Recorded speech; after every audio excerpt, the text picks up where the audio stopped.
Baik, Assalamualaikum warahmatullahi wabarakatuh. Selamat malam. Perkenalkan kami dari kelompok 5 Kimia Organik akan mempresentasikan hasil laporan kelompok kami terkait dengan acara 5 yaitu krematografi lapis tipis atau KLT. Adapun anggota kelompok kami ada saya sendiri lalu Alan, kemudian ada rekan saya lalu Imam Wahyudi, Linda Tuani Daningrum, Lola Aprilia, dan Muhammad Abdurrahman Fardias. Baik, untuk mempersingkat waktu, saya akan bacakan sedikit outline dari presentasi kali ini. Pertama ada pembacaan tujuan, kemudian landasan teori, yang kedua, kemudian yang ketiga alat dan bahan, kemudian ada prosedur juga, yang keempat hasil pengamatan dan analisis data, kelima ada pembahasan, dan yang keenam ada kesimpulan. Baik, untuk pendahuluan ini akan disampaikan oleh teman kami yaitu Linda Tuani Daningrum. Kepada Linda, waktu dan tempat kami persilakan. Baik, terima kasih untuk atas waktunya. Di sini saya akan menyampaikan landasan teori dari praktikum kami, praktikum acara 5 ini. Tujuan dari praktikum ini adalah menentukan tingkat kemurnian dan nilai RF senyawa organik hasil ekstraksi menggunakan KLT. Next.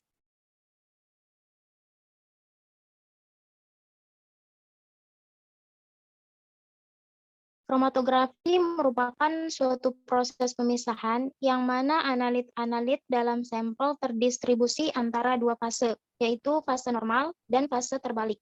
Fase normal adalah fase diamnya polar, fase geraknya non-polar.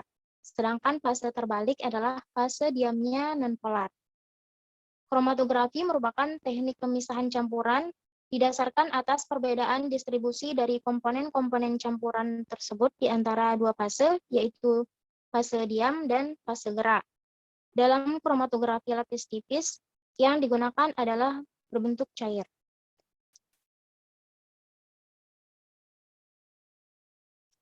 Kromatografi lapis tipis atau KLT ini merupakan suatu analisis sederhana yang dapat digunakan untuk melakukan penegasan terhadap senyawa kimia yang terkandung pada tumbuhan, di samping screening fitokimia.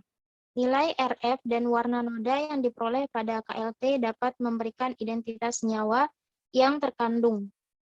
Nilai RF dapat didefinisikan sebagai jarak yang ditempuh oleh senyawa dari titik asal dibagi dengan jarak yang ditempuh oleh pelarut dari titik asal.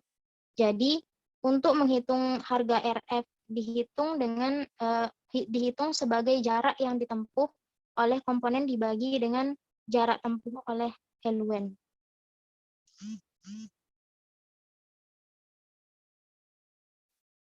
Menurut Wulandari 2011, pemilihan eluen merupakan faktor yang paling berpengaruh terhadap sistem KLT. Eluen terdiri dari satu pelarut atau campuran 2-6 pelarut. Campuran pelarut harus saling campur dan tidak ada tanda-tanda kekeruhan.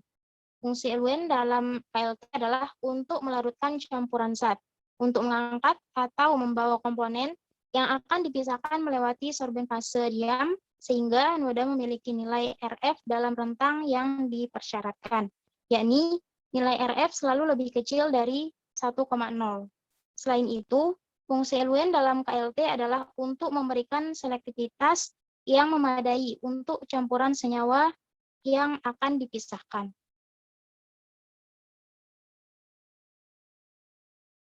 Oke, untuk selanjutnya saya serahkan ke moderator. Terima kasih. Ya, terima kasih kepada Linda. Kemudian untuk alat dan bahan sampai ke prosedur kerja akan disampaikan oleh Lola Aprilia. Kepada Lola dipersilakan. Terima kasih moderator. Jadi alat dan bahan praktikum yang dibutuhkan pada praktikum kali ini adalah untuk alatnya dibutuhkan gambar, gunting, kertas taring, lampu UV, lumpang alu, penggaris, pensil, pipet tetes, pipet ukur, propipet, silet, spiritus, pipa kapiler, dan plat KLT. Kemudian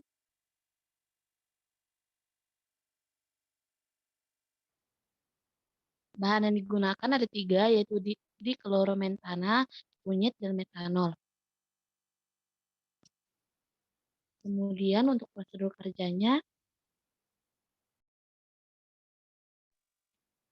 yang pertama adalah dipanaskan ujung kedua pipa kapiler menggunakan spiritus. Kedua, dipotong ujungnya menggunakan gunting hingga terbentuk lubang. Ketiga, digaris plat KLT menggunakan pensil dengan ukuran 1 kali 7 cm dengan jarak bagian atas 0,5 cm dan bagian bawah 1 cm. Keempat, dipotong kunyit dengan ukuran kecil, kemudian ditumbuk halus menggunakan lumpang alu, dan diekstraksi menggunakan 1 mili etanol. Kelima, dibuat fase gerak 1 dengan mengambil sebanyak 4,5 mili diklorometana, dimasukkan ke dalam kamber, dan ditambahkan dengan 0,5 mili etanol. Kemudian dilakukan penjenuhan selama 2 menit. Selanjutnya, dibuat fase gerak 2 dengan mengambil sebanyak 4 mili diklorometana, dimasukkan ke dalam kamber, dan ditambahkan dengan 1 mili etanol. Dilakukan penjenuhan terhadap fase gerak 2. Kemudian ditotali plat saat kemudian dimasukkan ke dalam kamber yang berisi fase gerak 1. Kemudian didiamkan beberapa menit hingga fase gerak mencapai garis batas plat KLT. Kemudian diangkat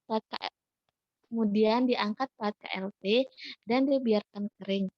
Kemudian diamati noda yang terbentuk menggunakan lampu UV. Kemudian diulangi perlakuan yang sama terhadap plat KLT 2 dengan fase gerak 2.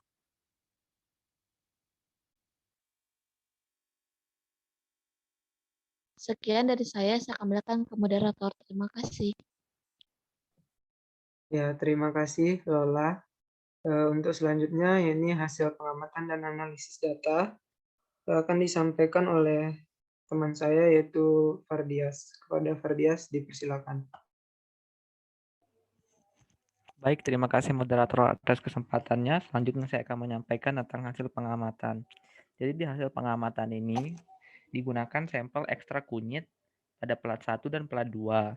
Kemudian perbandingan LUN-nya, yaitu LUN yang digunakan adalah diklorometana dengan metanol dengan perbandingan untuk plat pertama perbandingannya 9:1 dan untuk plat kedua perbandingannya 4:1.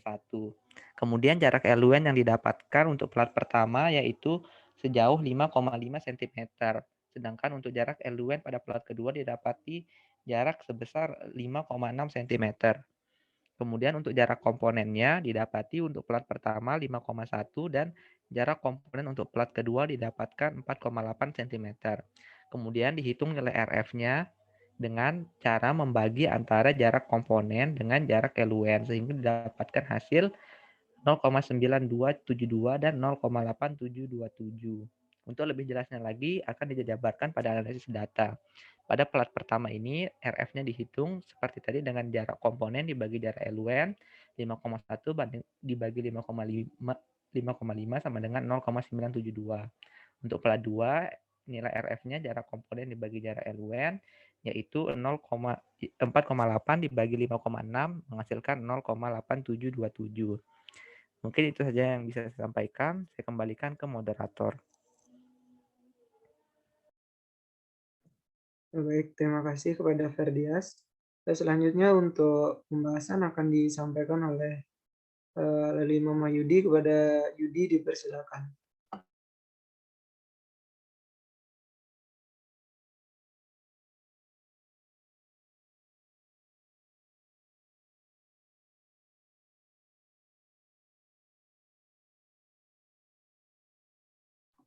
Baik, terima kasih kepada moderator.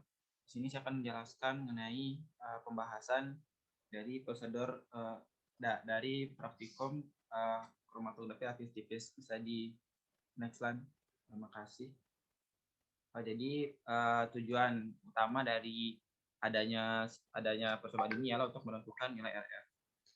Menurut literatur, RF itu adalah nilai dari jarak yang ditempuh oleh solut. Dalam hal ini, solut yang digunakan ialah berupa sampel kunyit. Kemudian RF itu jarak yang ditempuh oleh solut dibagi dengan jarak yang ditempuh oleh fase gerak. Fase gerak di sini tadi yang sudah disebutkan itu berupa dalam hal ini eluen.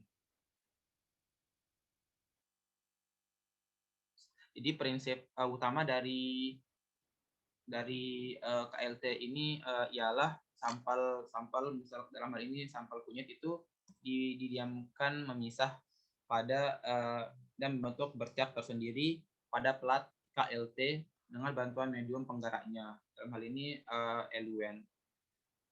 Dalam lebih spesifiknya kita ingin memisahkan si kurkumin yang ada pada sampel kunyit dengan metode KLT. Mungkin bisa dilanjutkan. Untuk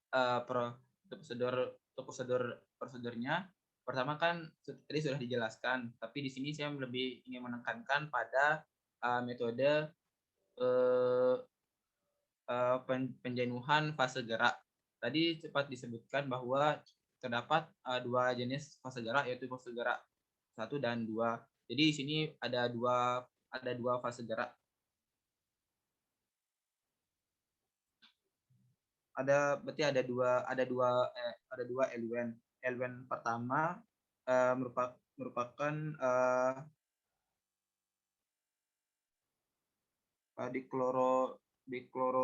diklometana dengan etanol. Tapi di sini memiliki perbandingan yang berbeda.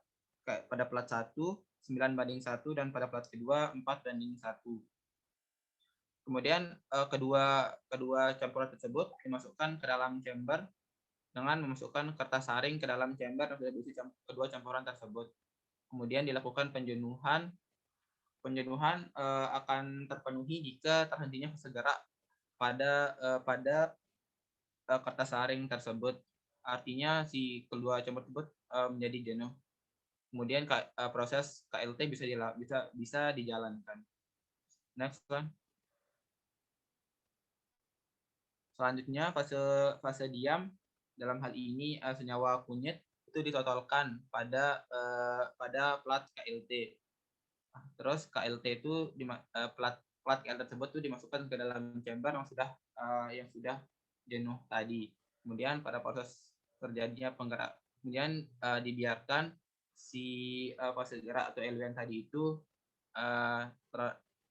menyerap pada plat KLT hingga batas atas dari plat KLT yang sudah diberi batas atas. Jadi setelah pemisahan selesai, KLT diangkat dan dikeringkan.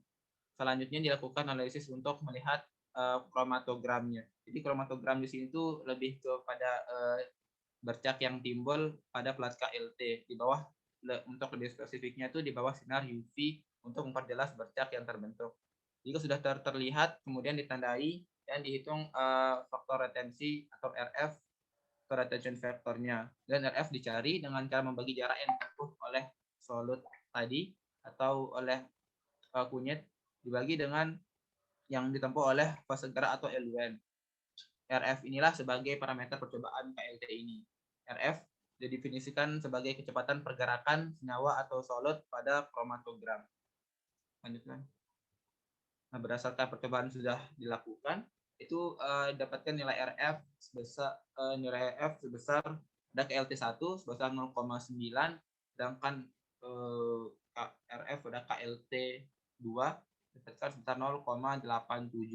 Namun dari hasil ini itu dirasa kurang bagus karena menurut literatur bahwa RF yang bagus adalah dari 0,2 dan maksimalnya 0,8. Tapi di sini kan ada 0,8, tapi ini dirasa kurang memenuhi RF sehingga RF-nya dirasa kurang. Hal ini bisa terjadi karena pelarut atau eluen tadi itu belum mengalami penjenuhan sepenuhnya sehingga banyak uap yang ada pada chamber tersebut. Jadi kalau banyak uap pada chamber tersebut menyebabkan pergerakan dari si eluen itu semakin cepat dan tidak konstan.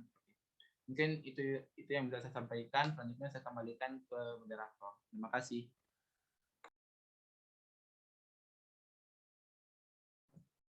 Baik, Terima kasih kepada Lalu Imam Wahyudi atas penyampaiannya. Selanjutnya untuk kesimpulan akan saya bacakan sendiri. Jadi berdasarkan penjelasan dari teman-teman tadi, dapat kita simpulkan dari percobaan yang sudah dilakukan bahwa nilai RF senyawa sampel kunyit pada KLT1 sebesar 0,9272 dan pada KLT2 sebesar 0,872. Dari hasil ini, tingkat kemurnian sampel dikategorikan rendah diakibatkan dari proses pemisahan yang tidak berjalan sempurna. Mungkin itu saja yang dapat kami sampaikan. Kurang lebihnya kami mohon maaf. Apabila ada pertanyaan mungkin bisa ditanyakan ke kami. Terima kasih. Wassalamualaikum warahmatullahi wabarakatuh.